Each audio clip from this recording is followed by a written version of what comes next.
मैं ये तब तक नहीं समझता था जब तक मैं फादर नहीं बना। मेरी जिंदगी में दो बहुत प्यारे बच्चे हैं, एक बेटा है और एक बिटिया है। बेटा बड़ा है। जब वो हुआ तो मेरे को समझ आया पिता बनना क्या होता है। मुझे लगता है उसके बाद हमारे जीवन का हर निर्णय उसके हिसाब से हुआ। यहां जाने से वो रोता है, वहां नहीं जाएंगे। वहां जाने से वो हंसता है तो वहां जाएंगे। उसको इस तरीके की पिक्चरें पसंद है तो ऐसी पिक्चरें जाएंगे। उसको मॉल में जाना पसंद है तो मॉल में जाएंगे। उसके लिए घोड़ा बनेंगे, वो पीठ पे घोड़ा बन के चढ़ेगा, हमारे कपड़ों पे सूसू करेगा, वो बोलेगा मैं ये खाऊंगा तो उसको खिलाएंगे। अपनी कोई जरूरत पूरी हो ना हो, अपनी इच्छाएं अधूरी रह जाए, लेकिन उसकी जो इच्छा हुई वो पूरी करेंगे। और मैं ही नहीं, मुझे लगता है दुनिया का हर माँ बाप अपनी सामर्थ्य में अपने बच्चे की हर इच्छा पूरी करता है। फिर बच्चे ऐसा क्यों करते हैं? एक दिन जब वो बड़े हो जाते हैं तो वो अलग घर बसाने की क्यों सोच लेते हैं? चलिए अलग घर बसा भी लिया, वो डिस्कनेक्ट होने की क्यों सोच लेते हैं? कोई पत्नी अपने पति के कहने पर, कोई पति अपनी पत्नी के कहने पर अपने माँ बाप को क्यों छोड़ देता है, जिसने पैदा किया, इतना बड़ा किया, एक एक दुख उठाया, हर सुख ही उनसे जुड़ा था। सच कहूं तो संतान होने के बाद माता पिता का जीवन ही नहीं रह जाता। संतान हंसता है तो वो हंसते हैं और संतान रोती है तो वो रोते हैं। फिर बच्चे ऐसा क्यों करते हैं? एक पिता रात को बिस्तर पर लेटे हुए थे। उनका युवा बेटा जो कि कहीं नई नई जॉब पर लगा था, वो अपने टेबल पर काम कर रहा था। अचानक छत में कुछ खड़खड़ाने की आवाज आई। पिता ने उससे कहा, बेटा छत में कुछ आवाज आ रही है, देखो कुछ गलत ना हो जाए। बेटे ने कहा, पिताजी कोई बात नहीं, अब बैठिए, ऐसी बिल्ली बिल्ली होगी। थोड़ी देर बाद फिर आवाज बढ़ी। पिता ने कहा, बेटा आवाज देखो बढ़ गई है, बेटा बहुत चोरियां हो रही है आस पास, थोड़ा सा देख लो। बेटा ने कहा, पिताजी कोई बिल्ली होगी, कोई चूहा हो गया, हवा से कुछ सामान लुढ़क गया होगा, आप सो जाइए। 5 मिनट बाद फिर जोर की आवाज हुई। पिता उठ गए। पिता ने कहा, बेटा देख लेता तो अच्छा होता, कुछ हो ना जाए। और बच्चा जोर से भड़क के कहता है, आपको तो नींद आती नहीं है, आपको क्या है, दिन भर आप सोते रहते हो, आपको कोई काम है नहीं, मुझे तो काम करने दो। अरे जो होगा मैं देख लूंगा, आप चुपचाप सोने क्यों नहीं जाते, इतना परेशान क्यों कर रहे हो? पिता की आंखें गीली हो गई, नम हो गई आंखें। पिता चुप रहे और कुछ मिनट बाद वो कहते हैं बच्चे से, बेटा तूने बचपन में मुझसे 1000 प्रश्न किए, लाख प्रश्न किए। आसमान नीला क्यों होता है, बारिश कैसे होती है, सूरज कैसे उगता है, चंदा मामा में कौन रहता है, गाड़ी कैसे चलती है, पतंग कैसे उड़ती है। बेटा मैं तेरे हर प्रश्न का जवाब देता रहा। कभी नहीं जानता था तो झूठ मूठ का देता रहा, कभी कहीं से पूछ के देता रहा, कहीं से पता करके देता रहा। बेटा मैं तेरे पर कभी गुस्सा नहीं हुआ कि आसमान नीला क्यों होता है तो तेरे को क्या करना है उससे। बेटा मैंने कभी नहीं कहा, और आज तो मेरी छोटी सी बात से बुरा मान गया। यही तो सच्चाई है दुनिया की। एक संतान के लिए माता पिता अपना हर सुख दांव पे लगा देते हैं। वही संतान बाद में जेनरेशन गैप का नाम दे देती है। वही संतान बाद में कहती है हमारे विचार मेल नहीं खाते। विश्वासघात है ये, गलत है ये। जितना आपकी सामर्थ्य हो उतना आपको करना चाहिए। मैं ये नहीं कहता कि आप श्रवण कुमार बन जाए और कांधे पर उठाकर लेके जाएं, लेकिन जितनी आपकी सामर्थ्य हो उतना आपका दायित्व बनता है।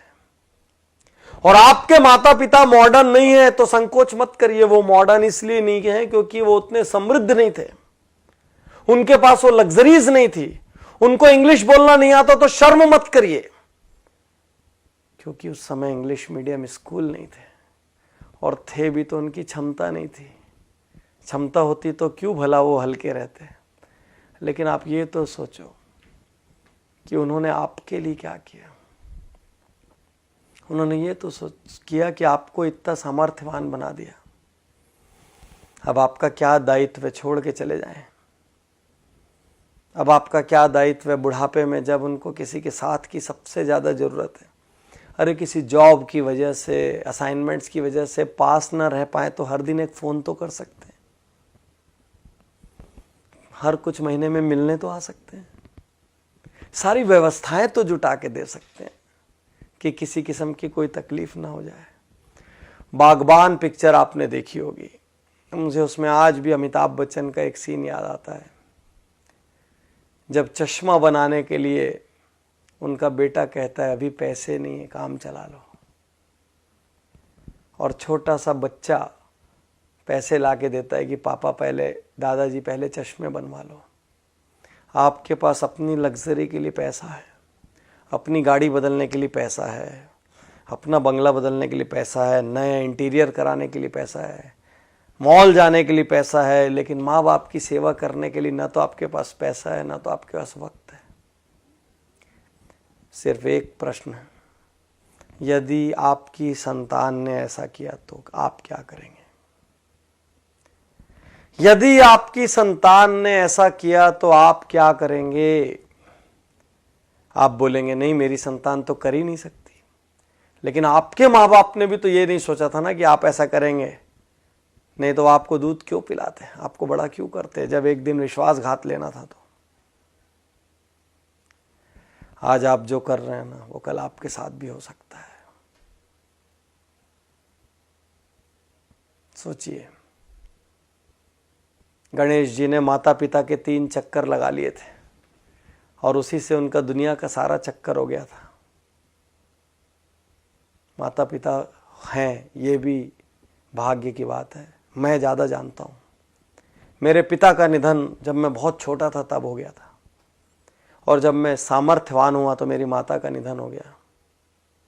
मैं सहानुभूति के लिए नहीं कह रहा हूँ, मैं दुर्भाग्यशाली मानता हूँ कि आज मैं जहाँ भी हूँ, जिस मुकाम पर भी हूँ, जितना सक्षम भी हूँ, मेरे घर में कोई बड़ा नहीं है वो बांटने के लिए, और वो कमी खलती है हर पल। आज आपके पास है तो ग्रांटेड मत लीजिए। आप किसी देश में जॉब कर रहे हो, किसी शहर में जॉब कर रहे हो, एक कॉल अपने माँ बाप को कर सकते हैं। 2 मिनट के लिए व्हाट्सएप कम कर दीजिए, उस दिन 5 मिनट के लिए फेसबुक मत देखिए, कर सकते हैं। अपनी सैलरी का कुछ हिस्सा बिना किसी स्वार्थ के आप अपने माँ बाप के लिए रिजर्व कर सकते हैं, बिल्कुल कर सकते हैं, हक है उनका, और उनकी सारी जरूरतें पूरी हो जाएं। मैं ये नहीं कह रहा कि आप सब कुछ अपना छोड़ के कर दें, वो तो संभव नहीं है इस युग में, लेकिन जितनी सामर्थ्य है बिना स्वार्थ के कर सकते हैं। आप पूछ के देखिए। और यदि आपकी संतान ने ऐसा कर दिया ना साथियों, तो याद रखना ये बीज आपका बोया हुआ है। याद रखना आप, ये बीज किसी और ने नहीं बोया है। हर किसी से मैं कहता हूं, अपने माँ बाप का बहुत आदर करो, क्योंकि आपकी संतान वही करेगी जो आपको करते हुए देख रही है। आप माँ बाप का अनादर करो और अपनी संतान से कहो मेरा आदर करना संभव नहीं है।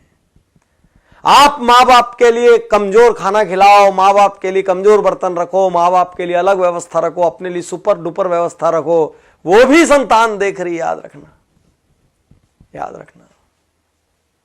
तो बहुत आदर करिए, रोज सुबह पैर छूइए। यदि आप साथ में रहते तो पैर छू के अपने काम पर निकलिए। हफ्ते में 1 दिन 2 दिन, घंटा 2 घंटा वक्त दीजिए, बिना बात बैठिए। हफ्ते में 1 आध दिन अपनी मम्मी की गोद में सिर रख के बैठ जाइए, बोलिए मेरा सिर पे आज मालिश कर दो, गप मार लीजिए, जैसा मारते थे वैसे ही खेल लीजिए जैसे बचपन में खेलते थे। हफ्ते में 1 दिन 2 घंटे तो बनता है यार, उतना बनता है, उन्होंने किया है उतना। कर सकते हैं, उनकी सुख सुविधा की व्यवस्था कर सकते हैं। साल में 4 ट्रिप अपनी घूमने जाइए, 1 ट्रिप उनको भी तो लेके जा सकते हैं। वो धर्म करना चाहे तो धार्मिक जगह पे ले जा सकते हैं, कहीं और ले जा सकते हैं, लेकिन ले जा सकते हैं ना। कुछ ऐसा कीजिए ना कि आपके माँ बाप अपनी प्रार्थना में कहें कि हे भगवान, हर जन्म में मुझे ऐसी संतान देना। और आपकी संतान आपको देखकर कहे कि मेरे पापा मेरी मम्मी मेरे पापा अपने माता पिता का, मेरी मम्मी अपने सास ससुर का जिस तरीके से आदर सम्मान करती है, मैं भी वही करूं। यही तो संस्कार है। और क्या है संस्कार? जिसने आपको पैदा किया, जिसने अपनी पूरी जिंदगी होम कर दी आपके लिए, आप उसके नहीं हुए तो फिर आप किसके हो गए? तो साथियों, अब तक जो हुआ सो हुआ। कहीं कमी छूटी, गोली मारो, भूल जाओ। आज से शुरू कर सकते हैं। यदि अपना जीवन बनाना है तो अपने माता पिता से प्रेम करिए। यदि खुद आदर पाना है तो माता पिता का आदर करिए। मुझे विश्वास है आज इस वीडियो को देखकर लाखों करोड़ों लोग एक बार फिर अपने माता पिता के लिए वक्त निकालेंगे। और इससे बड़ा उपहार मेरे लिए कुछ नहीं होगा। ये वीडियो मेरी जिंदगी की सबसे कीमती वीडियोस में से एक है।